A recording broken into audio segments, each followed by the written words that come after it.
thou shalt love thy neighbor. But he gives you a standard.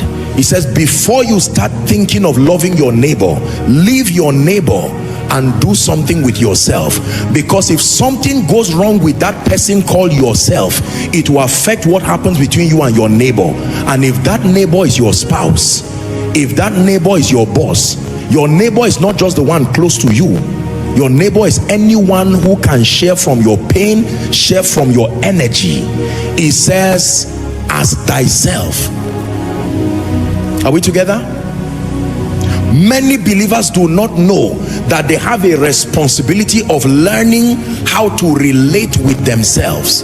We are not taught that the health of your relationship with yourself can have an effect on your life, an effect on your purpose, an effect on your destiny. Most times we talk about God like I so lavishly did, then we jump ourselves and talk about others.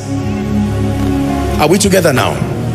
Now, at the risk of trying to manage issues that relate to selfishness, self-centeredness, most times we've swung the pendulum to the extreme end and people have hated themselves. They do not know how they have become the enemies of their own progress.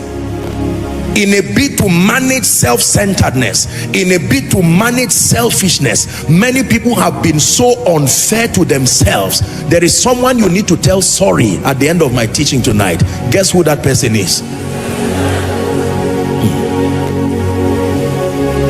Selfish people will like what I'm saying immediately. Don't mistake what I'm saying. Some of you don't need to tell yourself sorry. It's God you need to tell sorry.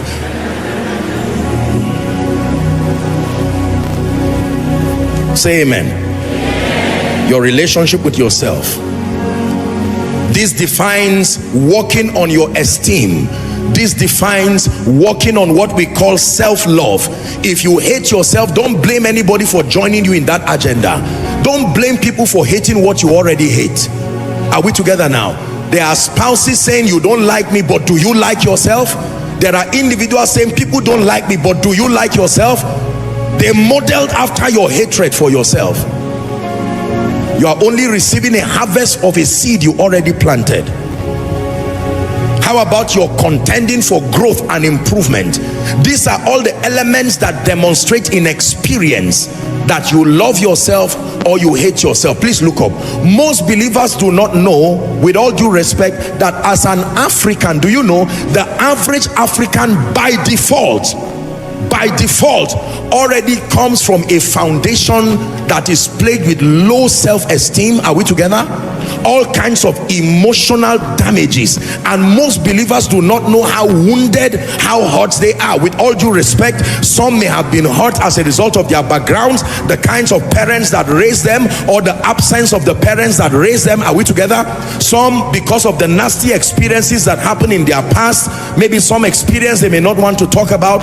Others, now the school system now collected the baton from poor parenthood and continued the journey. Individuals who bullied you in school, told you you have big head, told you you are this, told you you are that, you are an ugly lady. You didn't think that thing is a programming.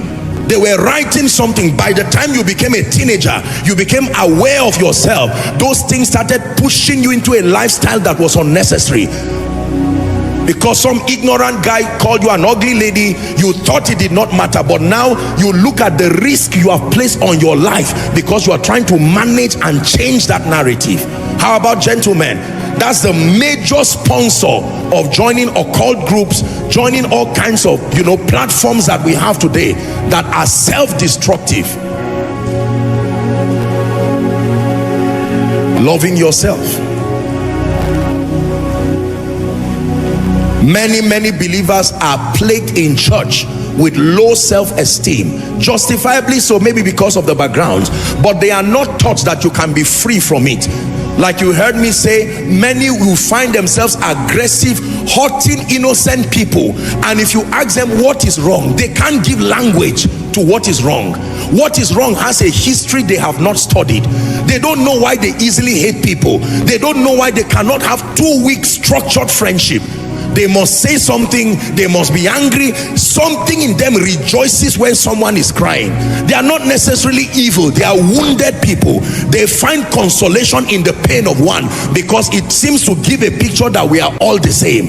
They hate exceptional people, they hate prosperous people, they hate people doing well, they hate people rejoicing. Something within them. Who is learning? Loving yourself. Amazing how many people you are blamed for something you should take responsibility about. I am praying that God does not tempt me to digress, because what I want to say has to do with the issue of marriage. You know, I don't talk so much about marriage, not because I don't have what to say. My epistle is coming. Oh, I have something to say. I certainly have something to say.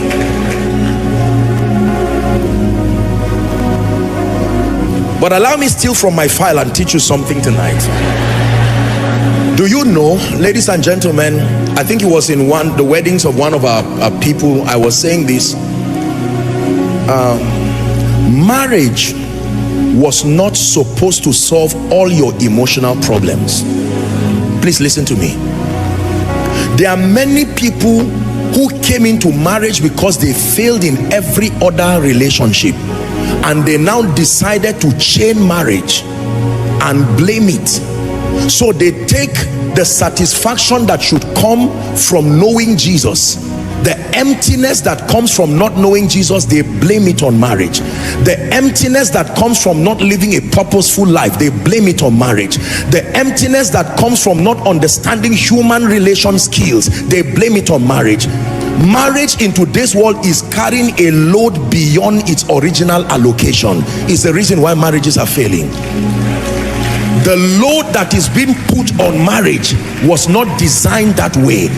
Everybody fails and blames the spouse, blames everybody. The man has always wanted to be like a champion. He's always wanted people to call him yes sir, and because he failed in being productive, he's not employed, he's not anything, and the scapegoat he finds is his wife, and he transfers the aggression that he would have gotten and blames it on the poor girl. Are we together? Don't say yes, listen.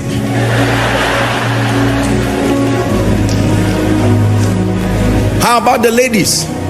They carry their baggages of low self-esteem and all those kinds of things and bring it into, you know, and after 10-20 years they look at the man and say, do you know, from the day we got married I've never been happy. And the man is shocked. You laughed when I took you for vacation, you laughed when you said all kinds of things during your birthday that I'm the best thing. That what changed? And you say from the drama.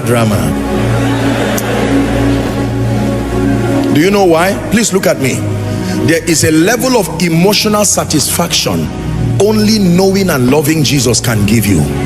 There is a level of emotional satisfaction only discovering purpose can give you.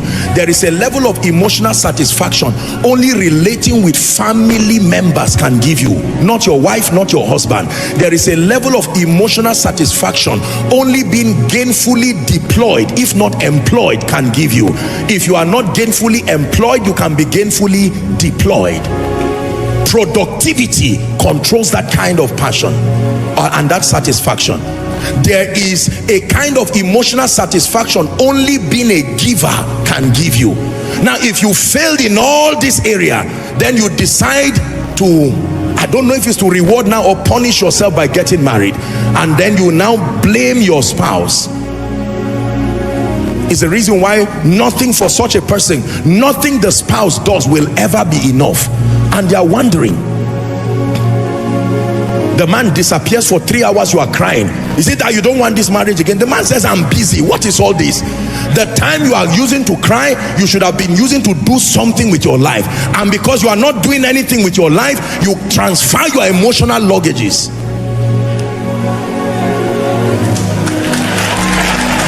Okay, let me return it back.